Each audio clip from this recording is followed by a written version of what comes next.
This shit more than a game.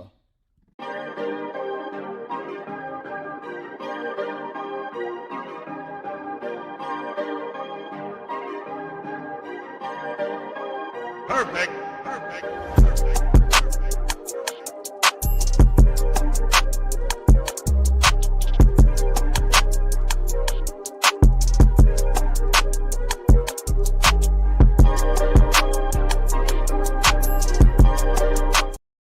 Man, I don't know about y'all, but it feels like ever since the Super Bowl ended, it's just been nonstop with the mock drafts, the combine, the draft analysis, scouting reports. This player is great, but he might not be that great.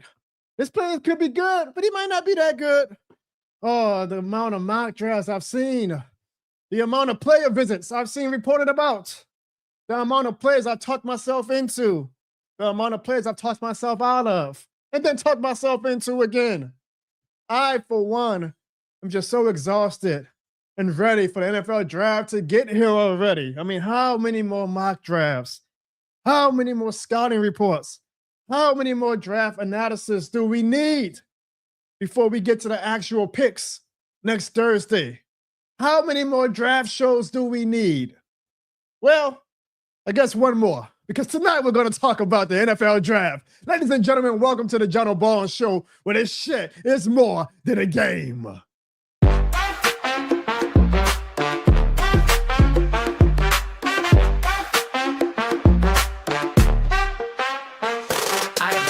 From the stands, I'm invested. Every loss served like a lesson, we tested. Front porch talk turn to Sunday confessions. From dome to the block, it's all one connection. From Eric to Drew, Alvin to Cam, talk down on my squad. Boy, I be damned. I rap for the ones that never got fame, still yelling loud. This shit more than a game. Cause y'all know why. This shit more than a game. It ain't no lie. This shit more than a game. You know that's right. This shit more than a game. And y'all know why. This shit more than a game. Now I got Lil John sitting on my knee, teaching them young what it mean to believe. This bigger than scores, it's what we became. He gon' know off top, this shit more than a game. Clarissa in the back giving me all types of stress, but deep down she know the husband the best. She knows he's crazy, she know he's mean, but she know the kid 100% New Orleans. And y'all know why, this shit more than a game. It ain't no lie, this shit more than a game. You know that's right, this shit more than a game. And y'all know why, this shit more than a game. Yeah. When you see Jono scream, this shit more than a game. And when you see a Falcons fan, just call out for Jonathan. And yeah, this shit more than a game.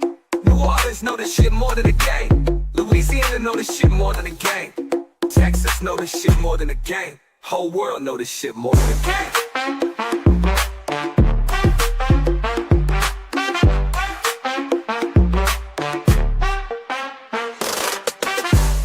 Y'all know why. This shit more than a game. All right.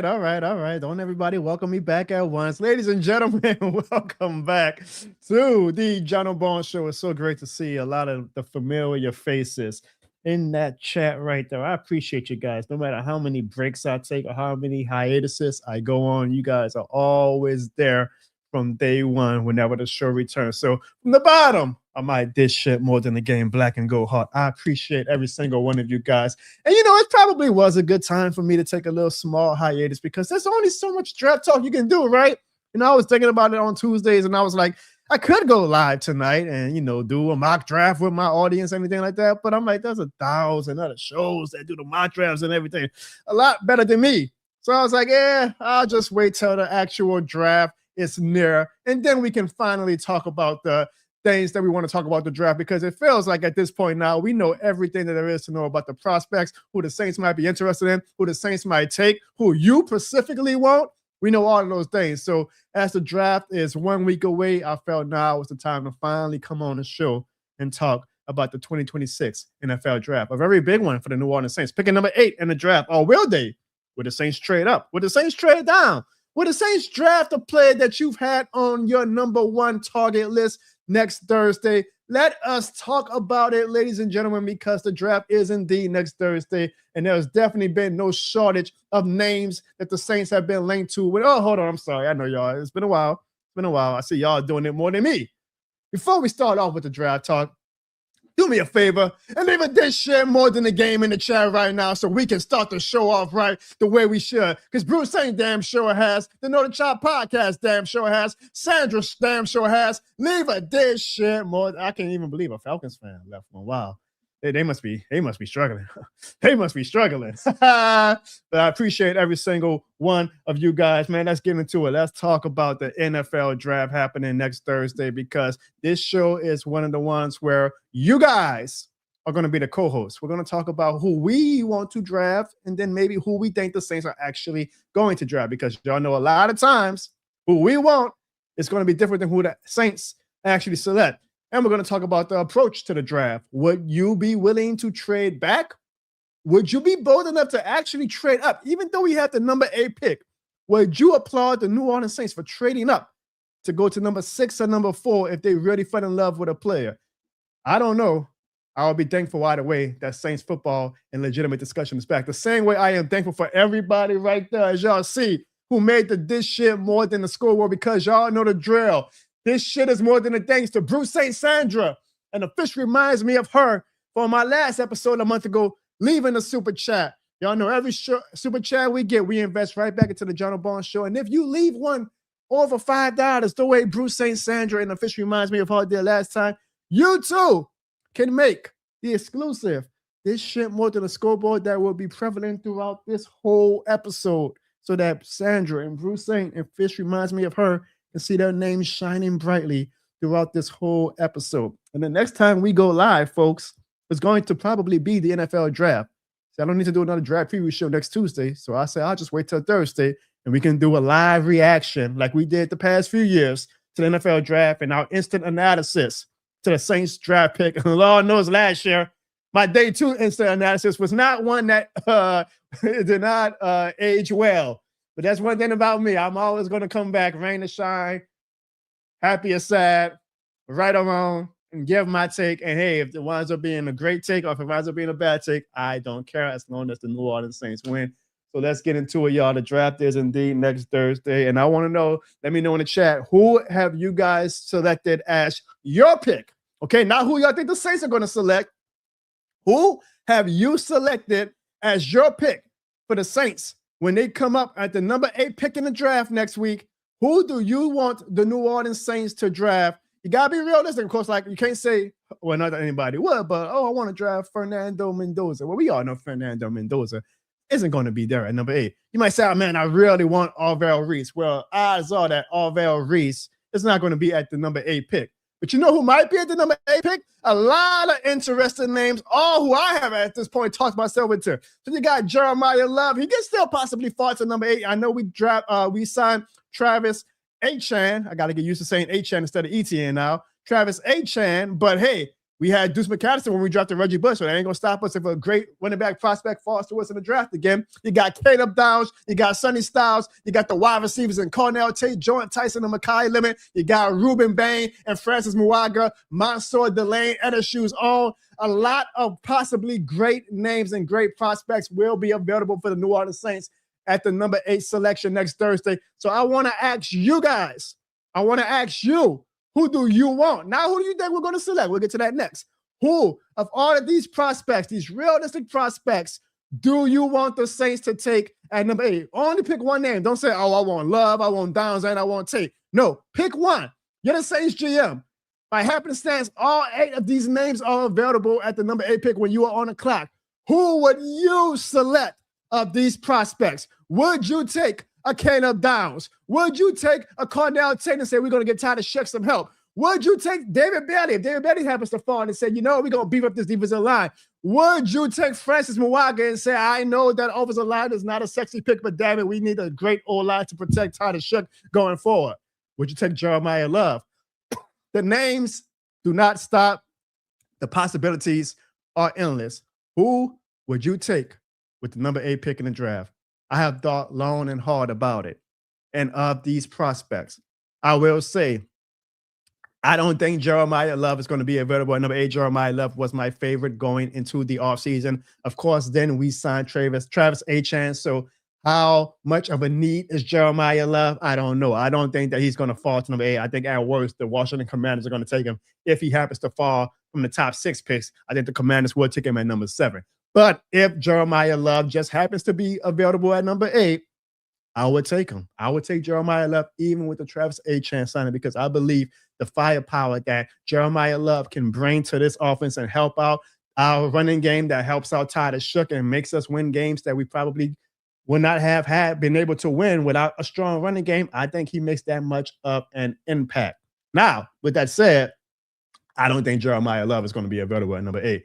I do think realistically a lot of these names below him, though, are still going to be available. Now, I'm not John Nostradamus, even though I do play that role very well sometimes. So I can't predict of these names which ones are going to be taken number 2 to number 7. Obviously, not all of these names will be available at the number 8 pick when we select next Thursday. But if these were the names that were being available, I think I have talked myself enough into the fact that I would probably take Sonny Styles. I don't know if I'm a fool for falling in love with his combine tape, but I think that he only scratched the surface of what he could be in college.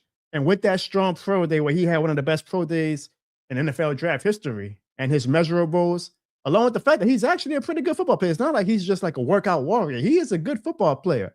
Of all of these names, I think I would probably be most excited for Sonny Styles, because I believe that Sonny Styles is going to be an all-pro, and I think he's going to be that leader on whoever defense he ends up going to. But if you put him on somebody like Brandon Staley's defense and the visionary that Brandon Staley has when it comes to defense, I would go with Sonny Styles. My backup would be Caleb Downs. I like Caleb Downs a lot. I also think he could be that Swiss Army knife type player in a Brandon Staley type defense. But if it came down to Caleb Downs and Sonny Styles and Eric Boltwell at the number 8 pick, I would go with Sonny Styles, because I just believe his potential is just too good. Now, at this point, though, I will be admitting to you guys, I talk myself into every single one of these names. So whenever the Saints do pick at number 8, whichever one of these names they do pick, I would be happy with. There's not going to be a John Barnes rant. Even if we take Francis Muaga, okay, even if we drop the offensive lineman and the Saints go, same old Saints, I always draft an offensive line, I might be a little annoyed, might be a little disappointed, but I would not be disappointed, because I've talked myself at this point into every single one of these names. Here's why I didn't take any of the wide receivers, though, at number 8 for my pick. I've talked myself into, during the draft period from February to April, I mean, you do so much reports and you see so much scouting, analysis, YouTube videos and all that things like that. You start talking to yourself about players that you thought were going to be great, and they probably still will be great, but you've seen too much that you just thought outsmarting yourself. I might be outsmarting myself with these wide receivers, who I think Cornell Tate, Jordan Tyson, and Mekhi Lemon could be great wide receivers in the NFL. But one of the things that keeps hanging over my head when it comes to the wide receivers is that would these wide receivers be the best of their class in the next draft, where Jeremiah Smith is going to be available in? And it's almost universal answer that everybody says no. These are kind of the best wide receivers of this class, but they probably wouldn't be top elite prospects with some of the other wide receivers coming out in the next few classes. And that is just something probably outsmarting myself, absolutely, that's hanging over my head. I'm like, well, do we really want to take a wide receiver at number 8 just because they're the best of this class? It might sound stupid when I said it aloud. I actually was on Locked On Saints and I kind of mentioned something like that, and I had people in the comments saying, nah, you take the best player in the damn draft. You don't worry about the future with other prospectors available in 2027 or 2028. But I just feel like the defensive players like Caleb Downs and Sonny Styles and even Ruben Bain have a higher threshold of being potentially great, but being potentially all pro. And Mansour Delane, by the way, than Cornell Tate or Jordan Tyson or Mekhi Lemon. Now, I've done a lot of national appearances on radio and TV where I've been the main one ringing the bell saying this is the draft where I don't want to draft, a foundational player. I want a goddamn sexy appliance. I want the smart fridge. I want the big screen TV. I want a scale player. So I was ringing the bell for a Jeremiah Love, a Cornell Tate, or Jordan Tyson. So I'm kind of a hypocrite that now I'm going back and I'm saying, well, give me a Sonny Styles or a Caleb Downs. But I actually think a Sonny Styles or Caleb Downs or Ruben Bain is just as sexy as a wide receiver. I really do. I know that maybe defensive players aren't as ultimately overall sexy as that flashy wide receiver or that game-changing running back. But I do think that Sonny Styles and or Caleb Downs could be really fun defensive players, but most importantly, really good and really impactful defensive players. So that is why I would say Sonny Styles if I had to pick one, but I'm going back and forth between Sonny Styles and Caleb Downs, and I think that that's going to be ultimately who will be a future New Orleans Saint come next Thursday, unless some crazy shenanigans happen. But I've talked myself into all of these guys, y'all. So whoever we wind up taking, whoever one of these names is going to be wearing that black and gold jersey in September, I will be excited about. I want to hear from you guys. Who do you want? Now, who you think we're going to draft? That's our next segment. Who do you want the Saints to draft next Thursday with the number 8 overall pick? Before we get to y'all comments, we have a super chat from the one and only the king of the super chats, Bruce Saint. And Bruce Saint says, I think it's better to leave wide receiver for the later rounds. It is not top heavy, but it is deep. I agree with that. I've seen I've seen Chris Bell and Zach. I don't know if I'm botching the hell out of his name. That's why I'm not an analyst. Zakira, whatever Branch. Like there are some wide receivers that we can get in the second or third round that can give us that juice that we vaunt for, and we can still possibly draft an all-pro potential player on defense in the first round. So, now don't get me wrong. Now, if Cornell Taylor's the pick, if Jordan Tyson, I know that there's been a lot of buzz about Jordan Tyson. If Jordan Tyson is the pick, Mekhi Lemon, which I really doubt that he's going to be the pick, but if he is the pick, like if it's one of those guys, I'll be very excited. I trust Kellen Moore's judgment. But I do think that the wide receiver class is deep. Maybe not like, Chris Bell, Branch is going to be superstar. I mean, maybe they will. You never know. But I think you could get a superstar in the second or third round. But I do think that you can get a really good wide receiver in the second or third round. Hence why I'm like, okay, well, do we have to take a wide receiver at number 8? Maybe we can draft somebody who has a higher ceiling at the safety position or the linebacker / hybrid position, knowing what Brandon Staley's vision might be, rather than taking a wide receiver with a top 8 pick. Bruce Saint, I appreciate the super chat. Because of that, Bruce Saint, next week, your name will be back on this shit more than the scoreboard. Not only that, that's going to be the draft day reaction. So that's usually when the numbers of every YouTube NFL creator bumps up, right? Because everybody wants to see the draft day reaction from their fellow fans on the analysis and all that. So Bruce Saint, your name will be prominent. If we take a Sonny Styles, a Caleb Downs, a Cornell Tate, if we take a Jordan Tyson, when people see me ranting about how excited I am or whatever the hell type of reaction I give, people are going to see Bruce Saint's name forever etched in history on this shit more than a scoreboard. That is why it is always a great thing to leave a super chat here on the John Barnes Show. Now, I have a goal for the show. I say if we get 5 super chats, and I know that's a lot. But if we do, I'll give you guys a little bit of a treat. Or if we get over $20 in super chat, we got $10 right now. I will play for you guys the first ever skit that started it all. And it's very fitting because it's during draft time. And we're going into, I think it's going to be my 6th year of doing content, which is crazy, right? Damn, and no playoffs in that whole time frame. Great timing, Jono. But I will play for you guys because you probably don't know. I mean, I think some of you guys kind of came on in year 2 or year 3 of me doing content when the algorithm started picking me up a little bit. But I will play for you guys the first ever, and I mean literally, the first ever video / skit that I did that started it all. And it's very fitting for the NFL draft as we head to 2026 NFL draft. All right, let me get to some of these comments and see who you guys picked for your pick for who you want with the number 8 pick, okay? The Know the Chop podcast and Bruce Saint says Caleb Downs. And I'm not mad at that. Again, for me, Sonny Styles and Caleb Downs are like, and I might wake up Thursday and be like, you know what? Nah, give me Caleb Downs, right? Like I might watch another video on Caleb Downs and I'm like, oh, that's the guy. But I just feel like that Sonny Styles combine, man. I'm like, yo, this guy really, like, if he hits on all cylinders, and it's more so a lot of my trust in Brandon Staley being able to lock the potential of the, like, look at Chase Young with Brandon Staley, right? Look what Chase Young has done with Brandon Staley last year. Like, he looked like that number 2 overall pick that he was a few years ago. So can you imagine when he unlocked someone like Chase Young? Me, I'm like, well, imagine someone with the raw talent of a Sonny Styles, but also with the raw talent of a Caleb Downs. Yes, I would be very excited about Caleb Downs and the Know the Chop podcast. And Bruce Saint says that they would want Caleb Downs at the number 8 pick. Jaden says just no offensive lineman. Sonia agrees. She says no offensive lineman. Now, here's the thing about offensive lineman. I would not be excited. Like, you would not get a great reaction out of me if it is one of the offensive linemen in the draft. But maybe it's because just I know how the Saints operate.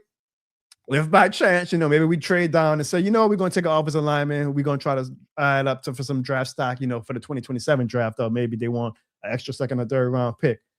I would not be too mad because I do think that we have the potential to be a top offensive line this year. I have a lot of confidence, obviously, in Kelvin Banks. Y'all know I love me some Eric McCoy. I know that he's starting to lose a little bit of favor with some fans thinking that he's, kind of coming to the end of the road based off his past injuries the past 2 seasons. But I still think that Eric McCoy has some good years left in him.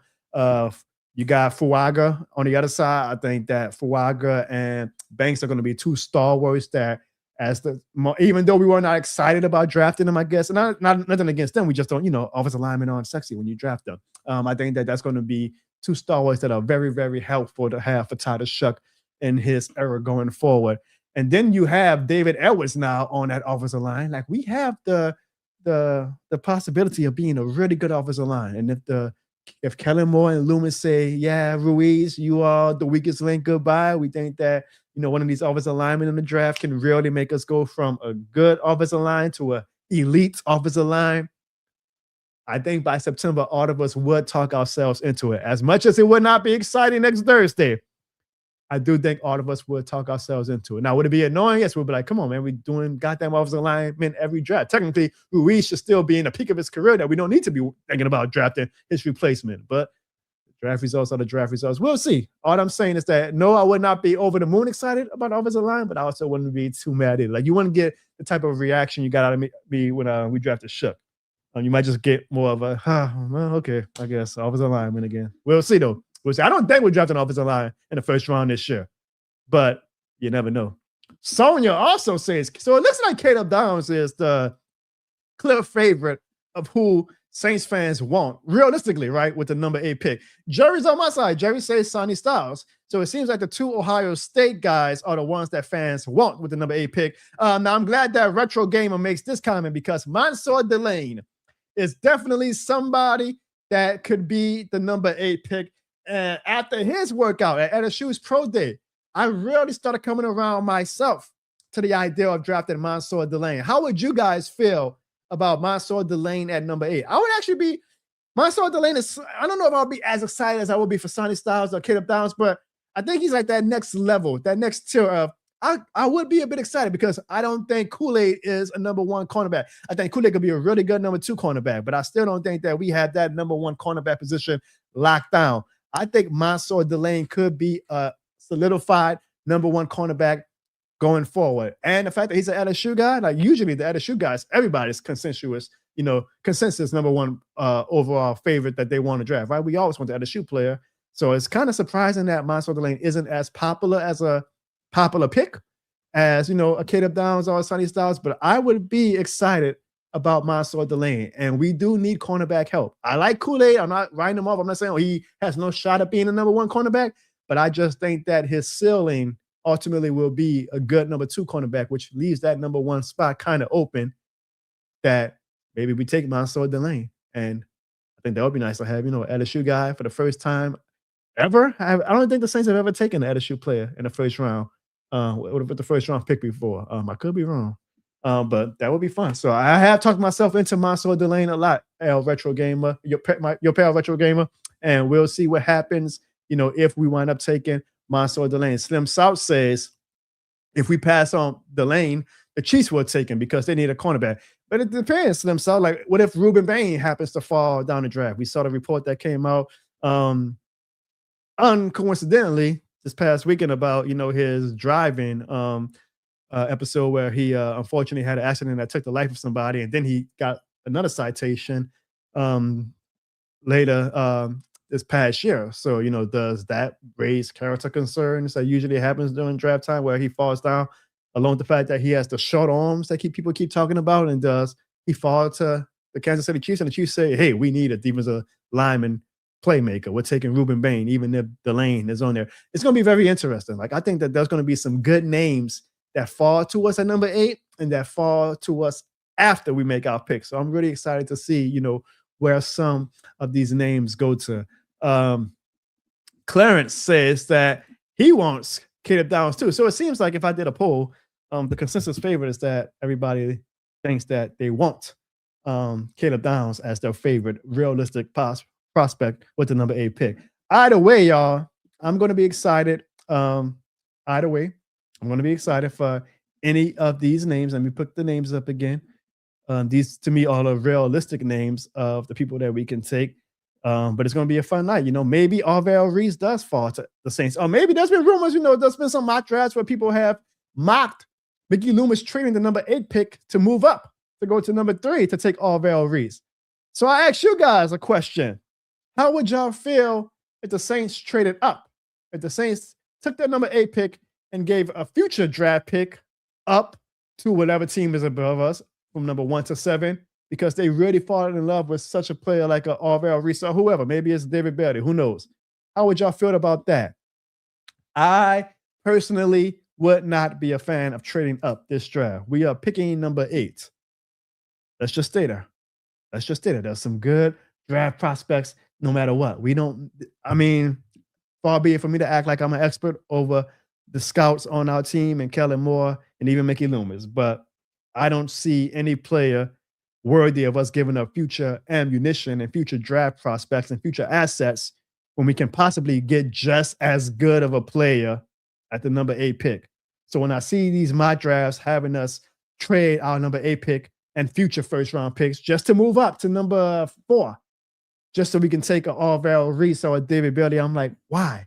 Like, why are we just not staying at number 8 and get Ruben Bain? And Ruben Bain, if he reaches his potential, could possibly be just as good as a David Bailey. Like, I don't see why the Saints, even though we all as a fan base feel very confident and feel like we are expediting our rebuild, we are still rebuilding, right? So I'm not in the favor of trading away future draft picks when we already have a top 10 draft pick slotted for us. How do you guys feel? Am I wrong? Do y'all feel like, screw that? If there's a guy that you feel is your guy, who cares about the future draft picks? Trade up and get your guy. How do you guys feel? What would be your reaction if on draft day you get that notification that says the Saints have traded their number 8 pick and their 2027 first round draft pick to move up to number 3? Would you be happy? Would you be like, what the hell is going on? How would you guys feel about that? Brute Saints says trading up is something that goes against the direction of this team. Trading up is something a win now team does, not a rebuild team. And I agree with Bruce saying. Like I say, even though I know us Saints fans are very, very optimistic, we are very, very confident that Tyler Struck is about to bring great days to the Who Dat Nation. At the end of the day, we are still technically in a rebuild. And these are the type of decisions that I feel like can just blow everything up, right? You got all the momentum on your side and you start feeling yourself, and Mickey Loomis like, hell yeah, the NFC South ain't all that. We got Tyler Shuck. We are going to win the division next year. We can't win now. Let's go trade up and get this guy that we really like. Next thing you know, you don't have a 2027 NFL first round draft pick. That player that you took is either maybe a disappointment. I'm just going worst case scenario. Maybe he gets hurt and it's like, well, damn, now the Saints are now back at square one, really behind the 8-ball at the rebuild stage again because they got a little greedy and felt like they were this close to being contentions. So I hear what Bruce Saint is saying, and I agree with that. Slim South says he would stay at number 8, and Jaden says as well. So it seems like the Northern Child podcast says there's no need to stay up, trade up. Let's stay at number 8. Now, Sonia, I don't know. Sometimes the comments all get flustered together, and I don't know if you were talking to somebody else. Are you saying it would be cool if we traded up, or are you saying this is just you responding to somebody else? Because if you are saying that you would be cool with trading up to take somebody and giving up future assets, I would love to know, why you think that would be cool. But you might be talking about something else. Again, I can't keep up all the time in real time with the comments. I will ask this question now, though, as well. Instead of trading up, what if the Saints trade down? What if the I don't know. The Chiefs have done it before, but let's say the Rams. The Rams got 2 draft picks. They're like, you know what? We got enough ammo to play with. We really want to move up to number 8 because there's this guy that we really like. We are in win now mode, and we feel like this player at number 8 can take us over the top, and we know that he's not going to be available to us when we take our selection with the Atlanta Falcons pick that they gave them. So how would you feel, y'all, if on draft day you get that notification? We've all been so locked in on we're going to pick number 8. We're going to pick number 8. We're going to pick number 8. We're going to get one of these great players at the number 8 spot. That you get that notification that says the Saints have traded down. The Saints are adding a first round draft pick, maybe from one of the teams that have 2 first round picks. So maybe the Saints say, oh, this team is offering us, a 2027 first round draft pick 2, and all we got to do is now pick number 21 instead of number 8. Would you like that? Or would you be like, no, man, stay at number 8, just stay chill, take one of these top prospects at the number 8 pick? How would you feel? I would say this, as a content creator, I'd be a little disappointed because it's not going to be as exciting, right? It's not going to be as exciting as with the number 8 pick, taking a Caleb Downs, a Sonny Styles, one of the wide receivers, anything like that. But I would not be mad. As a fan, even, I would not be mad because I'm like, okay, we are in a rebuild. Like, it depends on, obviously, with the haul we get back. Like, I feel like if we are going to trade down, for me, it has to be us getting a first-round pick in return. So now we get 2 first-round picks. We get, whatever team we trade with, we get their first-round pick this year. And if they have a second first-round pick, if they're one of the teams that have 2 first-round picks, we get 2 of their first-round picks in the 2026 draft, or we get one of their first-round picks again in 2027. Like, to me, I'm like, okay, we're really just trying to add, depth. I can accept that. I can sign off on that. Now, if they were to trade the number 8 pick for a later first-round pick and an early second-round pick, I'll be a little confused. I'll be like, no, you got to get the number. You got to get, you got to at minimum swap a first-round pick and gain another first-round pick. No second-round pick. No. Then I would say, okay, well, maybe the Saints just really did not believe in any of these prospects the way we as fans thought that these prospects were really top prospects with the number 8 pick. But it would depend on the haul, obviously, like what did we get in return? But I would not be mad. I'd be a little disappointed again as a content creator. It wouldn't be as fun of a draft night for me and for you guys, watching us now pick number 21, number 23, wherever the hell we pick, if, one of these teams really gives up a lot of ammunition for the number 8 pick. But I would not be mad at it. I would not. Like, if we want to come out the draft with a first-round pick and an extra now 2027 first-round pick, I would not be mad. Even though the more exciting thing would be obviously to stay put at number 8, take Caleb Downs, take Sonny Styles, take Jordan Tyson, take Cornell Tate. But how would you guys feel? The Saints want to trade the number 8 pick to move down for future assets that come to us. Not us giving up assets, but us getting assets. How would you feel? Slim South says, Jono, man, we just need to stay at the top 8. There is too much talent in the top 10 to be playing these games of moving up or moving down. Bruce Saint says, actually, the Cowboys have been rumored to be interested in trading up. If at pick 8, we have no players that we like, we can get their pick at number 12 and potentially could land long. Is it? God damn it, Bruce. I learned all these goddamn prospects names and I'm still drawing a blank. I know it's the offensive lineman. Hold on. Look, I haven't got it. I got it somewhere. Where is it? Where is he? God damn it, where is he? This is why I wish I had my co-host, my old co-host, Ziggy, because he used to always have. There you go. Olivier Ion. Yeah. Like me. Well, drafting an offensive lineman number 2. I'll tell you what, Bruce saying. Let me just say this. Like, if we traded down and we took an offensive lineman, I promise you, even though it's not the worst thing, like, I wouldn't be mad, but I guarantee you the temperature of the Who Dat Nation would not be a good one because, fans would be pissed. Fans would be absolutely pissed. But Bruce Saint says he actually would not mind that, apparently, right, Bruce Saint? You just mentioned that could be a possibility, and that you're not saying you like it or love it, but you're saying that is something that Bruce Saint's going to be my official next Thursday. Bruce Saint, hopefully you are watching my live reaction, sir. You are going to be my pronunciation expert, okay? Because Lord knows there are going to be so many names that I'm going to be like, yo, Bruce Saint, help me pronounce this guy's name. So Iwane is his name. And I don't know. We got Fuaga. I'm tired of all these goddamn crazy Etienne now. I've been calling Travis Etienne for like the past 5 years. Now we got to call him Etienne. All these damn mispronunciations, man. Saints, take a Caleb Downs. It's too easy, okay? Caleb Downs. Ain't nobody got no pronunciation with that. I appreciate you, Bruce Saint. How would y'all feel, though, about trading down? I'll say this, Bruce Saint. You mentioned, here's one of the key words. I might be playing semantics, but you're saying if we have no pick at number 8 that we like, I would say it needs to be a pick at 8 that we do not love. I want to take somebody at number 8 that the Saints love, not like, love. If the Saints like a player at number 8, I'm more willing to trade down because they only like the player. They don't love the player. Now, if they love a player at number 8, stay at number 8.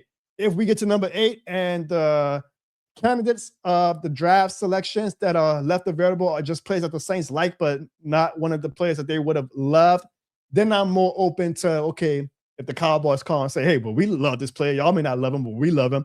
We'll give y'all a number 12 pick and we'll give y'all, a top pick next year. Then I'm willing to accept that because, again, y'all, the players that we love and that we like, may not be what the Saints love, may not be who the Saints like, which is fans. I embrace it. I hope that you guys, as part of this shit more than the game community, embrace it. None of us loved Titus Shuck last year. I damn sure didn't. Y'all saw my reaction last year, and we saw how that worked out. So, and because of my Titus Shuck reaction last year, I told myself this year, it makes for less fun content, I guess, especially for you Falcons fans. But I'm not going to crash out this year no matter what, because I'm like, the Saints have at least, or at minimum, should have earned my grace and your grace as well as fans, that we should probably be like, yeah, they kind of showed us last year that they might know what they're doing a lot more than we think we know what they should be doing. So there's going to probably be no crash outs this year from John Bones on draft day.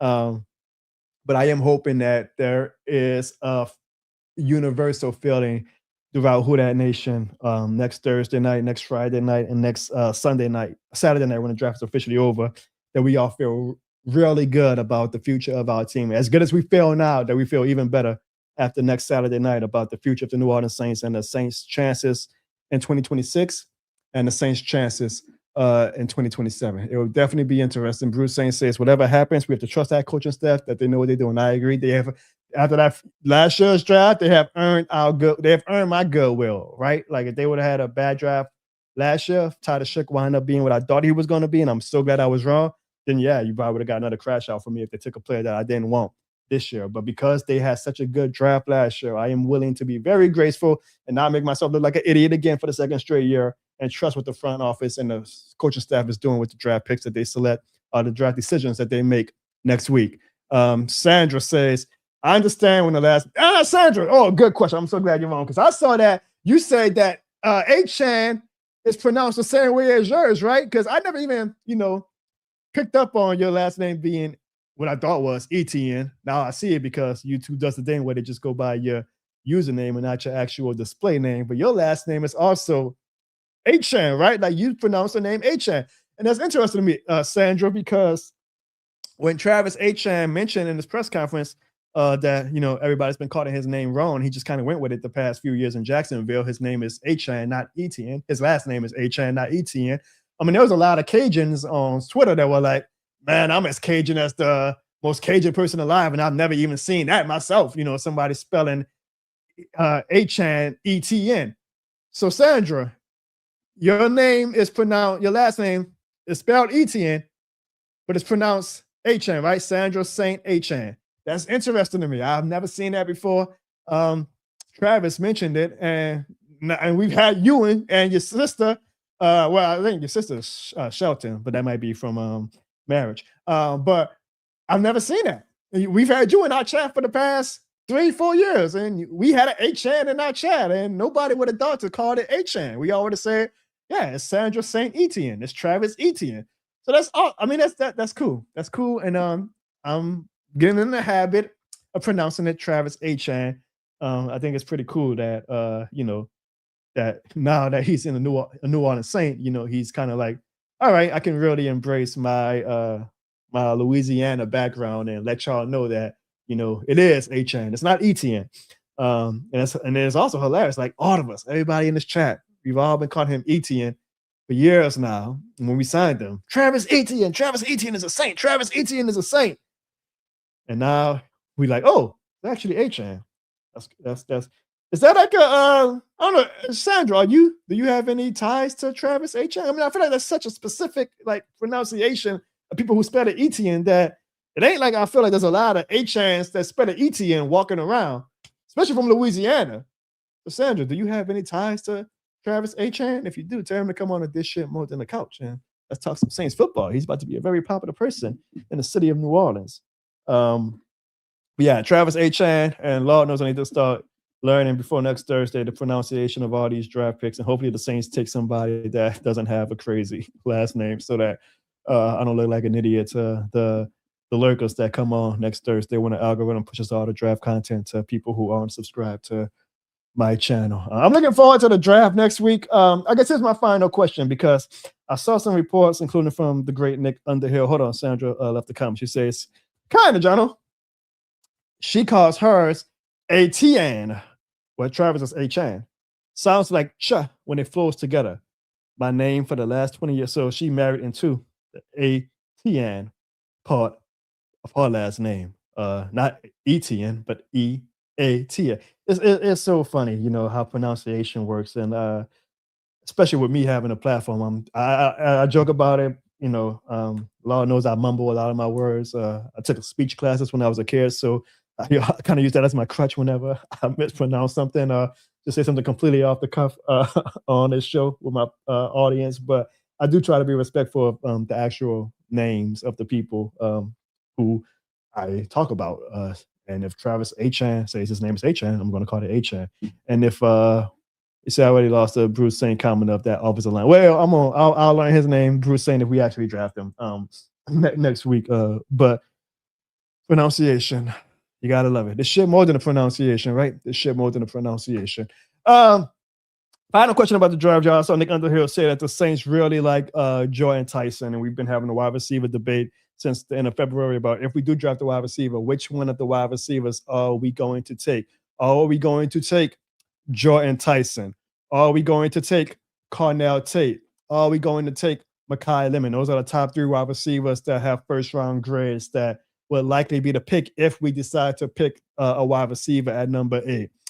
I talked myself into Cornell Tate for the longest, specifically because Cornell Tate specifically mentioned the New Orleans Saints when he was asked throughout the draft process, hey, what's one of the teams you want to go to?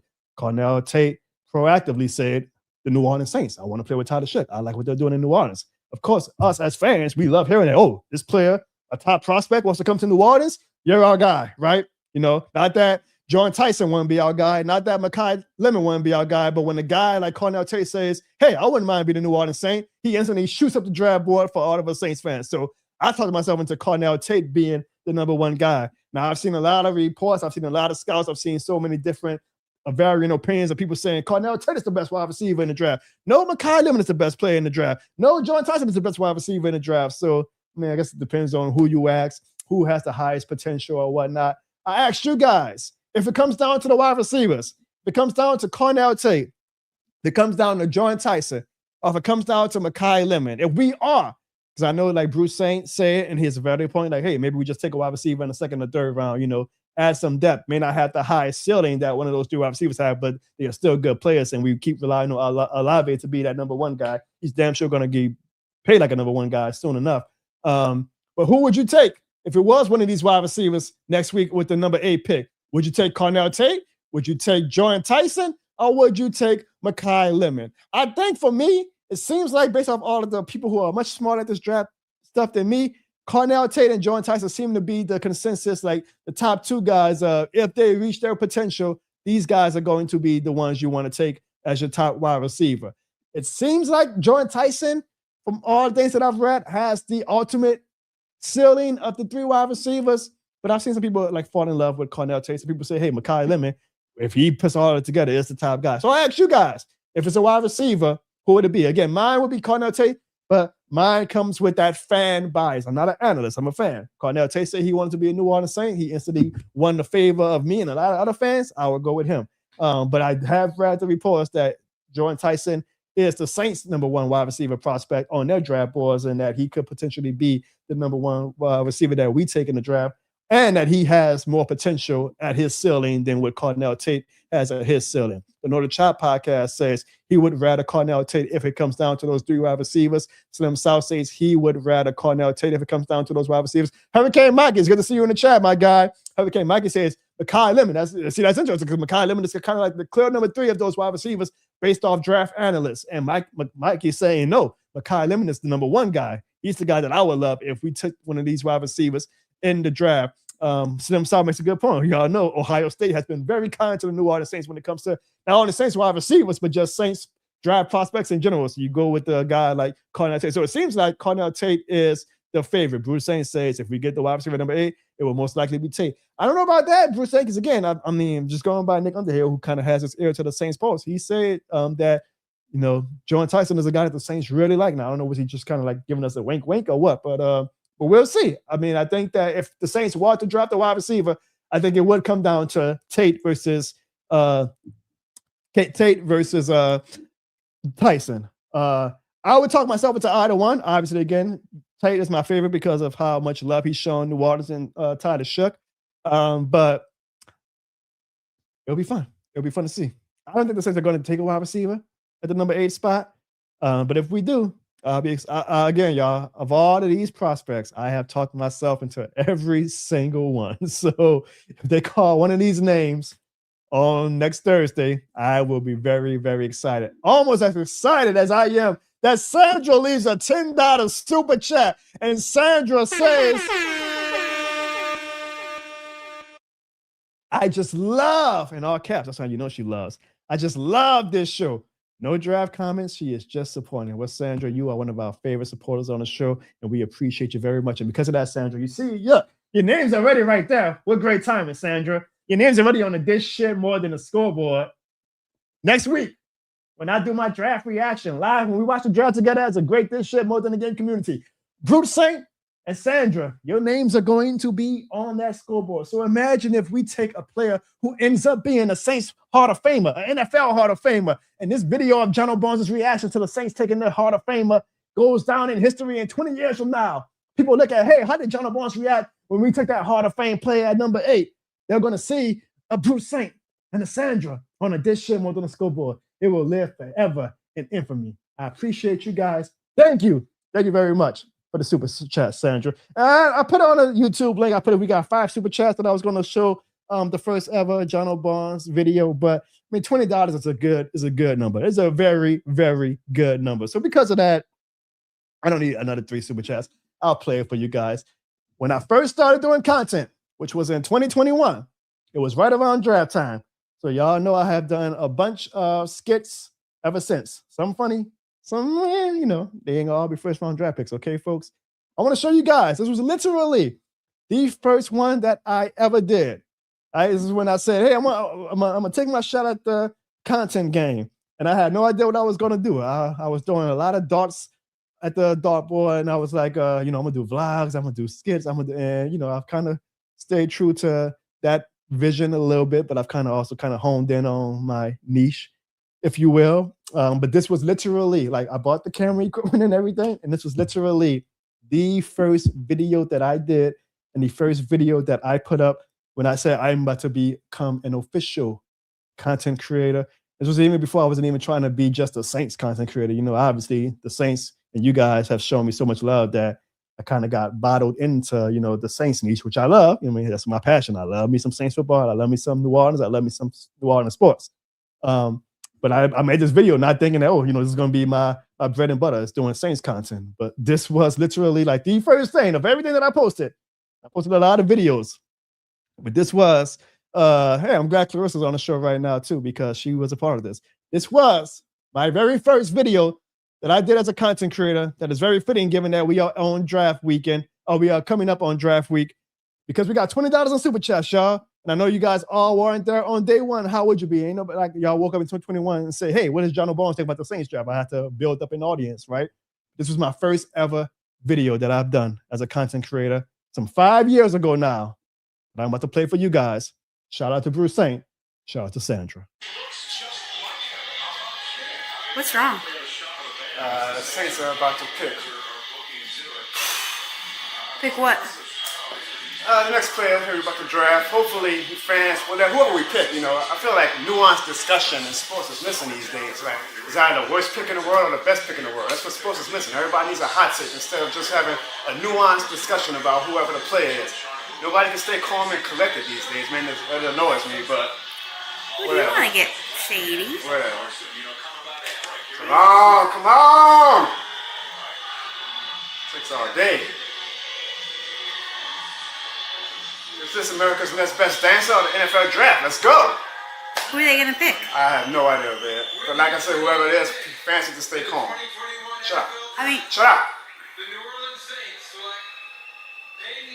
Oh, yeah! Yeah, Shay, yeah! Super Bowl! Super Bowl! Super Bowl! Let's go! Let's go, Drew! We got you, homie. I know you're looking down on us. I know you're looking down on the smiling, baby. He We must got be you one. really good. We got you one. Yeah! Who is he? Yeah! Who is he? Payne Turner. Payne Turner from Houston. Look. He made a tackle. He got to the Super Bowl. He gonna make that tackle. He 2022nd team, all AAC. So yeah, Super Bowl. Come on, Peyton. Come on, Peyton. Sean Payton, Peyton Turner. Let's go. Super Bowl. Woo! I don't know if y'all know, I couldn't get the door open.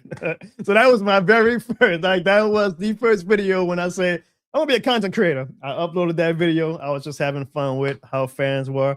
Because ironically, no, we did not know who Peyton Turner was, and that was for good reason, right? Like, wow, thanks, Sean Payton, for making that your last pick as a New Orleans Saints head coach. Jeez. But that was my, and y'all can kind of see, like the gritty footage of it. And I kind of guess, how it evolved since then, like Clarissa playing the wingman or the annoyed wife, and how that kind of led to, I think I might eventually have something with the fanatical husband / annoyed wife. And that was the first one. That was the very first one. So we're literally coming up now on 6 years of me doing draft content since 2021.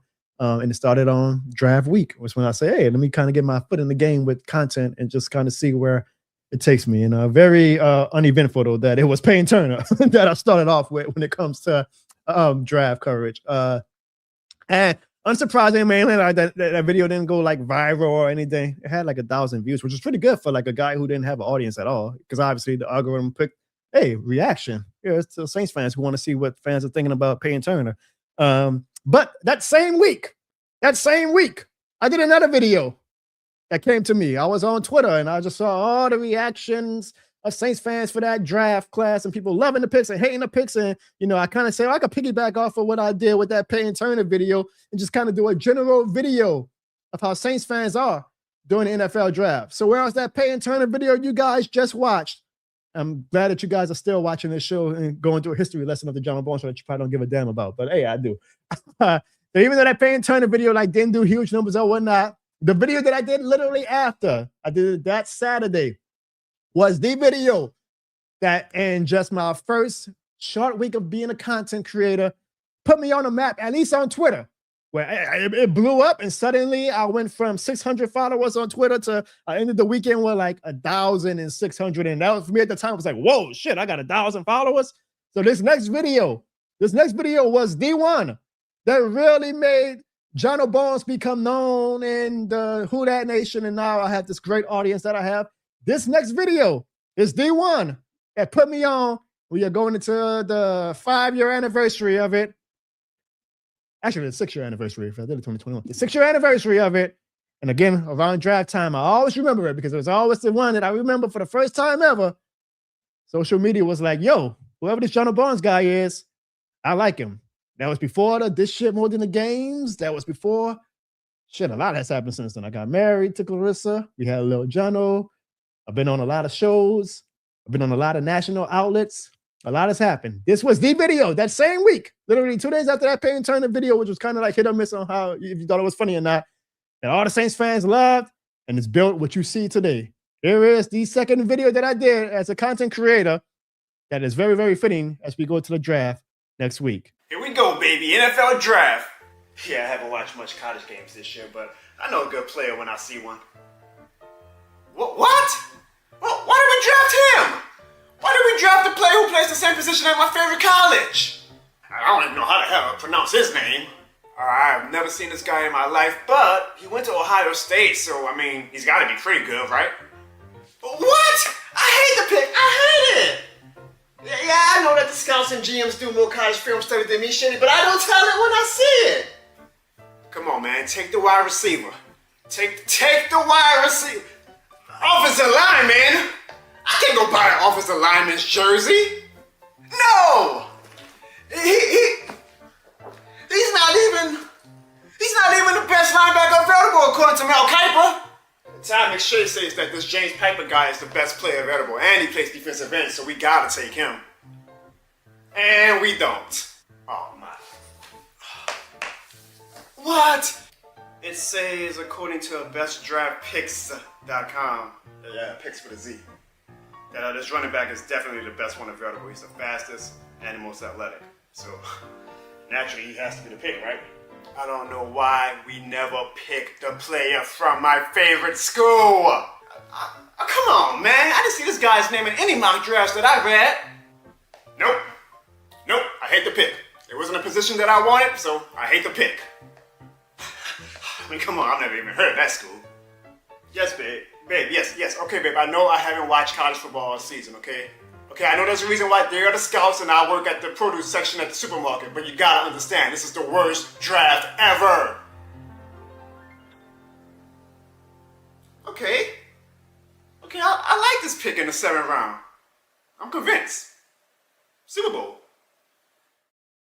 And that was the video that blew up on Twitter and created this audience that I am very, very grateful for. So that's your history lesson here on our draft preview of the John Barnes Show. That is how this shit more than the game eventually became a thing, how I ended up somehow being able to do great shows like Locked On Saints. Because if you guys, hopefully, you have my notifications on, but if you don't, hopefully you also follow my community tab on my channel. Even though I may not be doing the John Barnes Show during the off season every Tuesday like I do during the regular season, I still stay active with my media appearances or, content creation on social media, but also on other channels as well. So I just want to give a shout out to my guy, Ross Jackson, because while I was on quote unquote hiatus from the John Barnes Show, I was doing my actual analyst duty. That's right. Ross Jackson had me on his show twice, and look, y'all even got to do a panel with the great Saints legend Lance Moore. Like, what a crazy world this is, right? But I've been doing some appearances on Locked On Saints, Ross Jackson's great Saints channel, and it's been real fun to kind of, not be a fan like I usually am on this show, but to like actually put on my analysis hat and try to, to hang with the big boys, hang with the Lance Moores and the Doug Moutons and my guy Darian Gray, like these actual reporters and analysts. And here comes Lil Jono, everybody like, oh, Jono, and hold my own with these greats. So I'm sure you guys are subscribed to Locked On Saints. By chance you aren't. I mean, I would ask why you subscribe to the John Barnes channel, not the Locked On Saints channel, but definitely show Ross some love and subscribe to the Locked On Saints. And I've been very happy and very humbled to be a guest on his great platform that he has. And I will be doing future appearances on the show. And that is where you can really get, super serious analytical Jono. This is like for my diehard audience, the John Barnes Show, where you guys get whimsical, funny, the real deal, Jono, right? That's why I love you guys. But if you want to see me like in my professional manner, check out the Locked On Saints YouTube channel, where I've done a few appearances this offseason. And I will be doing some more after the draft, talking Saints football. If you can't get enough of your fix of John Barnes on the John Barnes Show, I'm happy to be doing some good stuff with Ross Jackson and the Locked On Saints crew. So what a ride it's been. It all started 2021 with those draft videos. So looking forward to the draft next week and what memories we create as a community and what the New Orleans Saints do. And hopefully it all leads to what the thing that we all want. That's just for the New Orleans Saints to be good, goddamn it. And for me to do a goddamn playoff week of content, playoff reaction video, playoff preview videos. Still waiting for that, Saints. Still waiting for that. We will see next week when it comes. The New Orleans Saints and NFL draft. I will be doing my live draft reaction next Thursday. I hope you guys can come join in. Hopefully, even you may not have to watch the whole time I'm on live because I know it's a long night. But maybe even after we make our pick, I'm sure that's when you guys are going to be real curious to see, what the temperature and the reaction is from Who Dat Nation. Hopefully, you guys put some time in your schedule to come see little old Jono and see what my thoughts are. And I would love to hear what your guys' thoughts are after we make our number 8 pick. If we trade up, if we trade down, we'll see. I'm looking forward to it, though. I love draft nights, one of my favorite nights, and should be a fun night. So I appreciate you guys. Now, let's do a bonus topic before we call it a night. A non-Saints topic, but, this is not just a New Orleans Saints show, as the graphic says to start the show. But this is probably the hottest non-draft NFL topic going on in the NFL world right now that I would really love your guys' opinion on, because I certainly have some opinions about it myself. Now, if you may not know about the story, you may do. Depends on, I guess, your algorithm or how deep into the NFL landscape you are. But if you haven't heard, last week, some photos came out. Patriots coach Mike Vrabel and NFL reporter slash insider Dianna Russini at a couples retreat, hanging out. These are the photos, actually. Here's the photos right here. This is Patriots head coach Mike Vrabel and NFL reporter Dianna Russini. I guess it's an important factor to mention is that they are both married and not to each other. Okay, these are two married people hanging out at a couples retreat. And these photos were taken and purchased by the New York Post, who put it out there for the world to see. Mike Vrabel and Dianna Russini instantly came out with statements saying that these photos were nothing and that this was no big deal. A lot of fans disagreed. A lot of fans actually did agree. Now, since then, the pushback has obviously been very, very big amongst fans, but ironically not amongst the sports media landscape. And today, literally before the show, a few hours ago, Dianna Russini resigned from her position at the New York Times / The Athletic as their top NFL insider / reporter, saying that, that the fallback to this scandal has been too much, and she maintains her innocence, but in order to keep the integrity of her reporting and whatnot, she's going to step away from her position because of these photos coming out. There's a lot of ways to discuss this topic. I'm not going to say that either one of them two were cheating. I mean, because technically, these photos don't prove a thing, right? They don't. We just got to be technical. They do not prove a thing. Now, I will say this. If I were in any of those type of photos with a woman that was not Clarissa Barnes, I would not be sleeping on this couch. I would be sleeping on the lawn outside. Okay? And I think most people with common sense, especially married men, would say if they were caught in photos like this that was not with their actual wives, that they would not be having a happy day in their household. Common sense probably ain't that common, though, because boy have mercy. Well, a lot of fans actually excusing these photos and saying, oh, well, we just don't know what it could be. Even though they are at a couples resort, even though they're not just holding hands, the fingers are in a lot. It's one thing if you get caught with a friend and you're like holding hands. Me and my friend, we were just having fun. There was a song that we like. We got caught up in the moment. We just like dancing or whatever. Man, these fingers are locked. I ain't never been with any woman in my lifetime, but if I'm locking fingers, I ain't trying to hit. I'm just being honest. And I would imagine you guys feel the same way. I feel like sometimes when it comes to discourse on social media, there's a lot of people who want to be too damn woke or too damn politically correct that they got to be like, well, we just don't know what those photos mean. And, who hasn't maybe been with a friend where they were on a couple's resort where their fingers are in the lock and they're hanging out at the hot tub or whatnot. But whatever, technically, like, they're right. These pictures do not prove anything. And Dianna Russini's rebuttal actually was that they were actually with friends and that the friends just happened to not be in these photos. The Athletic / the New York Times initially supported Dianna Russini and said, we're not taking these photos seriously. This is a big, nothing of a story. We support Dianna Russini. No less than 48 hours later, a report came out that said, actually, The Athletic is now investigating because they say, hold on, Diana's story is starting not to add up. Because I imagine, now this is just me assuming, so I could be a dumbass, but I'm assuming The Athletic say once they saw that, oh, this is actually getting some big blowback from, the sports audience. They say, well, okay, Dianna, if you and Mike Vrabel were with friends, then it's got to be pretty damn easy for you guys to show proof that there were other people on the trip with you.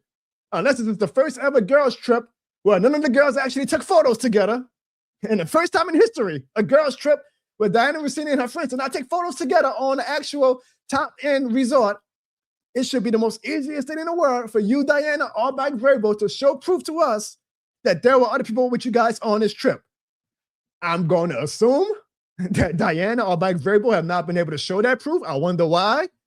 And that is why Dianna Russini resigned today. Instead of waiting for The Athletic to fire her, or maybe they did an under-the-table type deal where The Athletic say, look, you can either resign or we can make this look real ugly in public and say, hey, we did not come to thorough acceptance of your alibi and we're going to have to fire you. There's a lot of ways you could take the story. I will say this, I'm not going to say for sure 100%, these guys are cheating. But again, sometimes common sense needs to be common. And I just see too many people being purposely obtuse with these photos. Like, come on now. Let me know in the comments. Like, do y'all think these pictures are acceptable? Even at worst, if they weren't sleeping together, if they were not cheating together, they are married people. I'm sorry. I mean, who am I? Maybe they have an open, I don't know. There's a lot of ways you can take the story, but I know if I were caught with a coworker, with a colleague or somebody, you got photos of Jonathan Barnes on the rooftop of a couple's resort, in a lot with somebody that is not his wife. Common sense with y'all would be like, Jono, that ain't a good look. But it's just funny how people, I don't know, maybe they're just trying to be too politically correct on social media or whatever. That's one thing about me, y'all. And I guess it's the good that I don't have a huge audience. I'm not into that politically correct bullshit. Like, come on, man, let's use common sense. Let's use common sense. I see some reporters saying, hey, we just don't know. Man, shut the hell up. Really, y'all, don't pay us for goddamn fools. Either way, the way I took this story, actually, I have thoughts on my own about, people sleeping together. And at the end of the day, I'm gonna be honest, biology is biology. People are naturally horny. And when you are together, Russini sees this big buff head coach. This head coach sees this pretty reporter. Things happen. That's life. I'm not condoning it. I'm just saying that's life. Like I think we are all being purposely obtuse if we don't act like this isn't something that is very commonplace, not just in the sports world, but in life in general. You got to have a lot of restraint as humans to stay committed to one person. That's just a fact. You got to be absolute. I mean, that's the tough part of marriage. Like you are committing yourself to one person, and it's not like suddenly you don't feel feelings or attraction to any other body just because now I'm married to this person. I don't think that person. It's biology. You're gonna naturally feel like other people are pretty or whatnot, and if you're around somebody more than you might be even with your own damn family at this point because of your job and whatnot, things happen. So I'm not gonna knock them for that. This is how I took the story though. I'm old enough to remember in January, maybe you guys are old enough to remember too, when Jacksonville Jaguars reporter Lynn Jones did the press conference after the Jaguars lost the game, and she was consoling Liam Cohen. We did a segment on that on the John O'Bone show. And boy, did the sports reporters come at Lynn Jones's ass. Oh, this is not what journalism is supposed to be about. This is very unethical of Lynn Jones to do that. You cannot be a reporter and console a head coach after a press conference. It's not the time nor the place. Now, I actually stood up for the reporters. I did a video. You can check out my video history where I was like, look, y'all, we're losing a bit of nuisance. There could be a middle ground where fans could be like, you know what, who gives a damn? We don't care about if reporters consoling a head coach, and where reporters have the right, given their profession, to speak up to their profession and say, yes, but let me tell you guys, you audience, this is not the time nor place. This is not what we are taught in sports journalism 101 and journalism 101. I stood up for the reporters. I was like, y'all, speak true to your profession. It's fine. We as fans may not think it's a big deal, but if you guys want to feel like this is a moment for you guys to teach us what sports ethics is, then go ahead. Who am I to tell y'all what y'all can and can't do for your professions and speak up to the things that y'all dedicated your lives to? What I find extremely hypocritical, and what I find very, very striking, is a lot of those same reporters who use Lynn Jones as their way to get on their soapbox and preach to us about sports ethics, was silent as a church mouse when these photos came out. And I was confused because I was like, well, hold on. If y'all are that adamant, if you guys are that passionate about teaching your audience, teaching us, the consumer, the fan base, about what sports ethics really is this at minimum, whether Vrabel and Russini are cheating or not, we can't prove that. But at minimum, she is a reporter who covers this guy. I'm pretty sure in the sports journalist commandments 101, one of the first commandments is you cannot be this buddy-buddy with the person that you are covering. And it was silent. Those same reporters who are quick to pounce on Lynn Jones and tell us why what Lynn Jones did was the worst thing in the world that a sports reporter could do, was silent when it came to these photos. And that's the hypocrisy that I'm gonna call it out. With my very smart and niche platform, I'm not tied down to any of these mainstream channels or anything like that, so I can speak freely. That's some bullshit. That is some absolute bullshit. If what Lynn Jones did was so bad When she consoled Liam Cohen that y'all have to get on y'all soapbox. No, Lynn Jones, no, you cannot do that. But now y'all want to be silent for Dianna Russini. Why? Why? Is it because Dianna Russini is more of a powerful player than Lynn Jones? Lynn Jones was easy. Oh, Lynn Jones is just a small reporter from Jacksonville. We can criticize Lynn Jones. Who is Lynn Jones? But Dianna Russini, oh no, we can't criticize Dianna Russini. She's a top NFL inside reporter. Or is it because Dianna Russini was friends to a lot of these reporters? So now they have to be quiet, which is fine actually. I would have more respect if they would have came out and say, and there was a few actually that did and say, look, Diana's my friend. I don't want to comment on that because I'm the same way. I embrace my hypocrisy in life. Okay, I make a lot of takes or whatever on social media about a lot of things. If it was one of my family members who were caught in situations like this, John Bones would be dead silent because I would be like, I'm not commenting on my family member. That's my family member. That's my friend. Whatever. I'm a proud hypocrite in that way. But these sports journalists who want to preach to us about ethics in sports reporting and journalism were very, very silent. And I thought that was some bullshit. And I felt very, very, bad for Lynn Jones. I almost felt bad for myself. I was sticking up for these reporters in January saying, man, y'all talk, speak to your profession. I even put a tweet up last week and I put, that Mike Vrabel and Dianna Russini scandal is hilarious because when the Jaguars reporter Lynn Jones was consoling Liam Cohen, a ton of reporters was getting on their soapboxes to preach to us about journalistic integrity. And I put understandably so. But I want those same reporters to keep that same energy.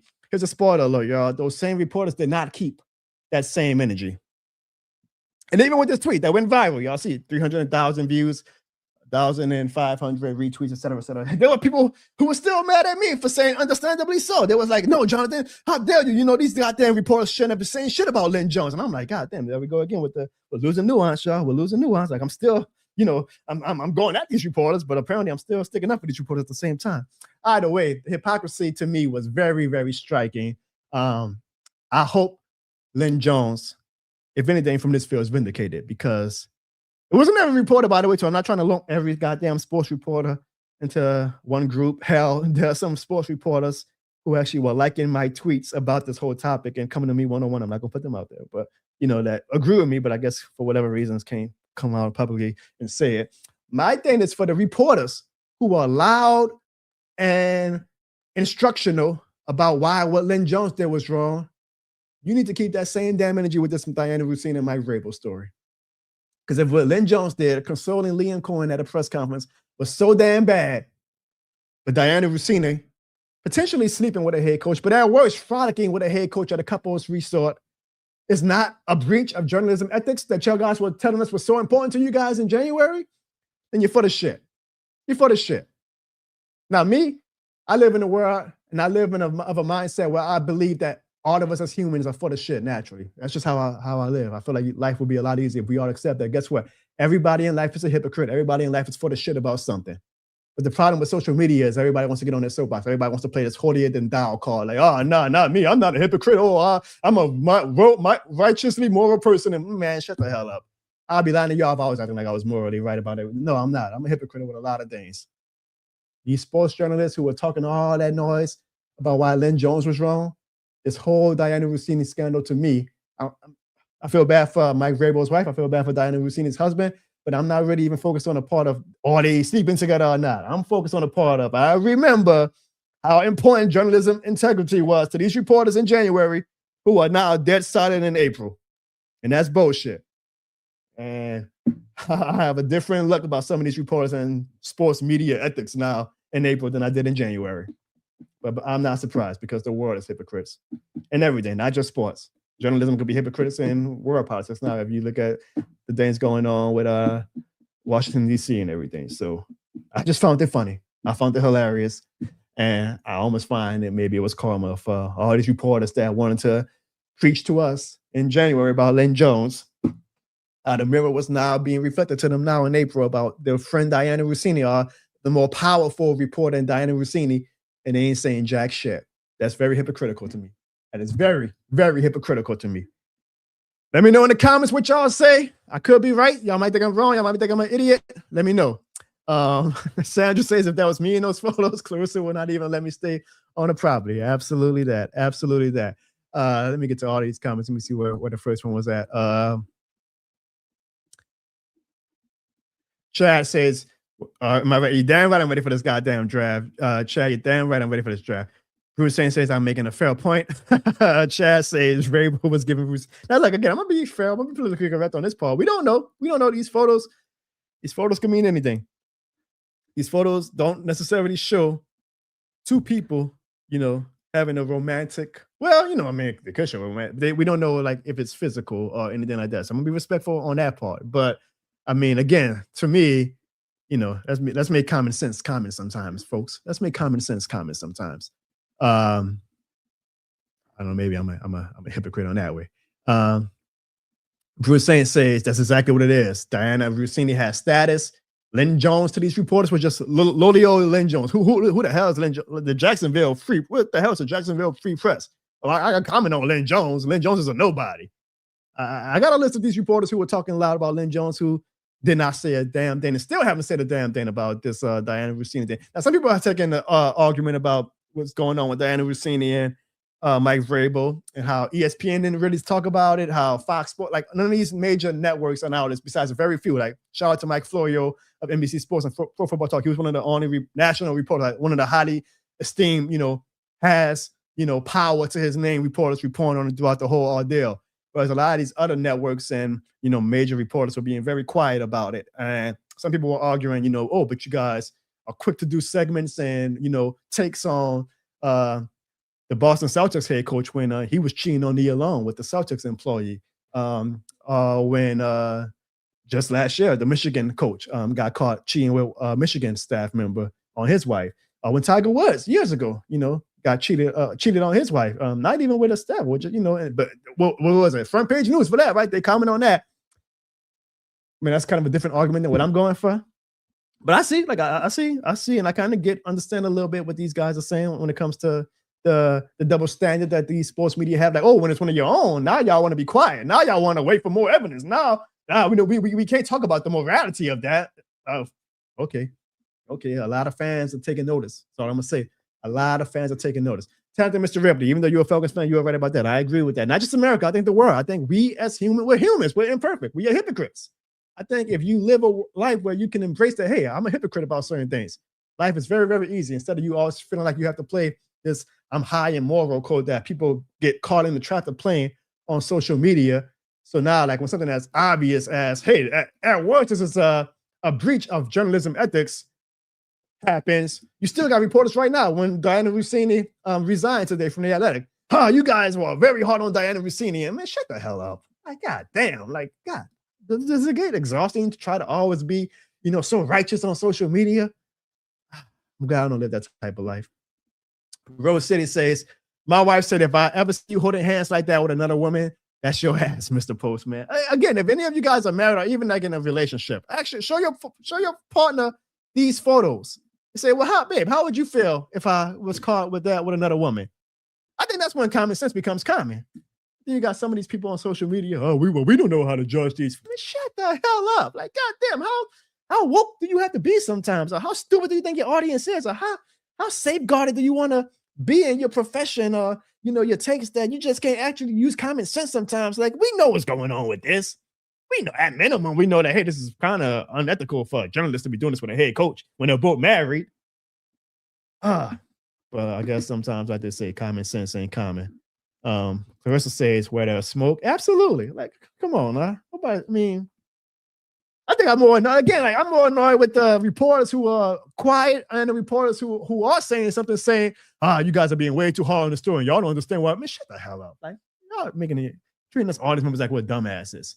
And again, the funny thing is, had they just shut their damn mouth about the Lynn Jones thing, which I stood up for them for, had they shut their head up about the Lynn Jones thing and didn't write all these articles and get on TV preaching about what Lynn Jones did was wrong, had they shut their head up about that, they probably would not have had from the journalistic community as much fire from us fans had they just shut their head up about Lynn Jones. But they wanted to come about Lynn Jones in January and tell us why it was a breach against journalism integrity and why it was the wrong thing to do and why we as fans don't understand what journalism ethics is 101. Okay, well, keep that same damn energy, because what Dianna Russini did, at minimum, it's much worse than what Lynn Jones did. At minimum, to be with a married head coach at a couple's resort, holding hands in a lot, frolicking with each other, that is much worse when it comes to the stuff that I've learned in my small few classes I took on journalism than what Lynn Jones did at the press conference. But y'all ain't got to say nothing about Dianna Russini. Why? Because she's your friend? Because she's your colleague? Because she has more power and she's more known than Lynn Jones? Fuck out of here with that, man. I ain't afraid to call out the media for their bullshit. I'm not. I'm just not. Hypocrisy on a lot of different levels. Hell yeah. Hell yeah. Rose says you do not interlock hands like that unless you smash it. Again, yeah, look, I mean, that's very, blunt. But guess what? This is a general bullshit. We could be blunt, unlike these social media members who act like they can't suddenly be blunt. They damn sure were blunt about Lynn Jones. Or suddenly, boy, within minutes of that Lynn Jones thing, boy, everybody was tweeting, all these reporters. Let me tell you guys why it's wrong. And this is, okay. Y'all still need more evidence for Dianna Russini, apparently, though. I got a super chat from the great Justin Cash. Justin Cash, you seem like a new name, unless I'm sorry my memory museum was being bad. But either way, Justin, he's a super chat. Oh, God. He says Vrabel was definitely insider. He's trying to do it on Tantra. You said it, not me. But common sense is pretty common sometimes. And I think we all who are actually exercising common sense and who feel like we don't have to be politically correct, we know what photos like that can mean. Really though, huh? Really though. You know, my dad used to always say, if you don't want the fire, the flames to go crazy, stop stroking them with the wood. Marinate on that. Let me get to your final comments and then we'll wrap up shop. Another super chat from Justin Cash, and he just leaves a $1 super chat. I don't know let me see. No, he just leaves a $1 super chat. So that super chat we're going to put into the John Barnes and Clarissa Barnes couples resort, so me and her can go to the same resort that Mike Vrabel and Dianna Russini was at. We can give y'all a report on just how romantic that resort is, and if it is a type of trip that you take with friends, the way Russini and Vrabel was claiming that it was. But Dianna Russini, she resigned today from the Athletic. She's trying to play victim, which I think is bullshit. You know, like, oh, you guys are being so mean, and since the audience doesn't want to give it time or whatever, I'm going to do the honorable thing. Okay, Dianna. Again, at minimum, let's say they weren't cheating. At minimum, you are with a married man interlocking fingers at a couple's resort. All right. I mean, I don't think you should be playing victim, but this is how the world works. There's people actually on social media right now. Oh, Diana's a victim, man. How could we be so mean to her? Man, shut the hell up. Yeah, sometimes I just like exercise common sense. I know we all want to be woke. We all want to be righteous. We all want to be morally non-bankrupt. We all just want to be like, I saw it from both sides, and I'm a fair person, and I'm an ally to women. I'm an ally. Man, shut the hell up. Just use common sense sometimes. That's the thing about me, though. That's why I piss off both sides a lot on social media. February, I had the far right pissed off at me about my Bad Bunny tweet. This month in April, I had the sides, again, with my tweet, I pissed off both sides. I pissed off the side of people saying, of course you want to suck up to the media, while saying understandably so. And I had people saying, how you going to be so hard on Dianna Russini? And we don't know what's going on. And I said, at this point, it must be a talent that I can piss off both sides. But you know what? It makes me be able to sleep with both eyes open. My dad used to always say, I like sleeping with both my eyes closed instead of one eye open. I'm able to sleep with both eyes open because I don't play both sides. I don't try to be too woke or too righteous or try to cover my ass. I just speak my truth. Whether you agree with it or not, you can't say that he doesn't speak his truth and is trying to protect people. But we'll see what Mike Vrabel says about that. I'm sure he's going to be asked about that next week at the draft. I feel bad for whoever the Patriots draft. Justin Cash is going crazy. We had a strip club or something with all the bills that he's throwing, huh? Justin Cash. $2 super chat. And because of that, we got 5 super chats tonight, which I appreciate. And like I said, I was going to play you guys the videos of my first draft videos, which I did earlier in the show. So I'm glad that Justin Cash, you made that goal become a reality. Wait, let me see, Justin. Did you leave? You left 5,000 super. So Justin, next week on the John Barnes Show, you will be on the This Shit More Than a Scoreboard for my draft reaction show, and your name will be on that scoreboard forever etched in history. Whenever I make my pick for whoever the Saints take at number 8, you and Brute Saint and Sandra will be on the This Shit More Than a Scoreboard, living in history, because usually my draft reaction videos are my most popular videos. So play it smart, my man. You played it smart. You played a lot smarter than Dianna Russini and Mike Vrabel. Even though, to be fair to them too, I mean, these photos, y'all, this doesn't look like an iPhone. Like this was a private investigator. Like, this is somebody who was purposely, whether it was for Vrabel or Russini, my guess is that they were trying to catch Vrabel, and maybe somebody gave them some tea leaves about, hey, the Patriots head coach is not as honorable as he preaches he wants his players to be. Because this was this ain't no like, oh, a fan was on a vacation and caught them and said, oh, let me snap that. This is something that has a lot of legs to it that I think that a lot of the story still remains to come out, which is why I think Russini was like, well, let me just resign now, and hopefully that it'll make the Athletic and everybody, just kind of cool the temperatures down a little bit. The draft's going to distract all of us, and we'll forget about the story. We'll see. But I don't think it's going away. I think there's going to be more that comes out about the story. And ultimately, I think that Russini is going to be fine. Right now, there's a lot of people saying, what about Vrabel? And how men get away with it and all that. Well, one, technically, I mean, it's not an ethical thing that Vrabel violated. He's a head coach. He has no ties to. He's not reporting on Russini. Russini is reporting on him. So she broke the ethical code, not Vrabel. Vrabel just broke the moral code of, if at worst, buddying up with a woman who isn't his wife. But two, Russini's going to be fine. Like, just it's all about how much power you have, ironically, right? The same way that none of these national reporters were coming at Russini the way they were coming at Lynn, because Russini had enough power for them to say, we're just gonna be quiet about Dianna Russini. Russini's gonna find another job. Like, somebody's gonna hire her. She's gonna be fine, and she might just start her own YouTube podcast or channel. Keep playing victim. That's apparently obviously the role that she's going with, is that I'm just gonna play the victim card and let the feminists eat it up. That poor Dianna Russini. How could these mean fan bases and idiots like Jono, be very critical of her without whatever.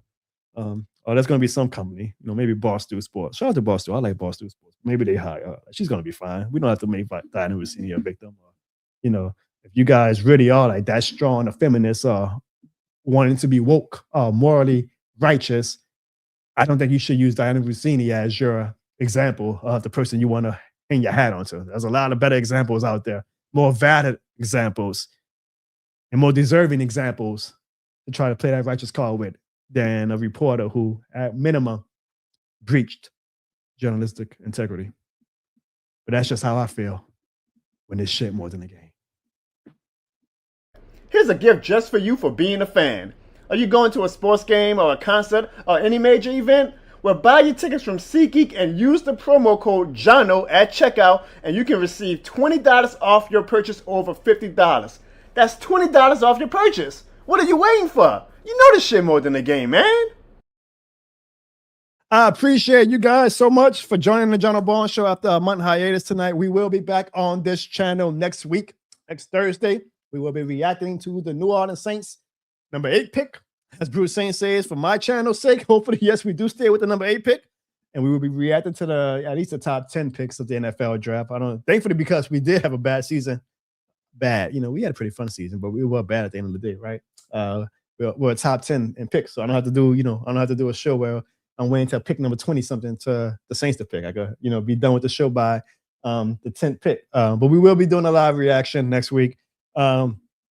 I saw Slim saw what he asked. Am I watching? Yes, I am watching. Ironically, WrestleMania should have been last weekend in New Orleans, right? At the WWE didn't screw us out there. And now look at the WWE. They are struggling to sell tickets.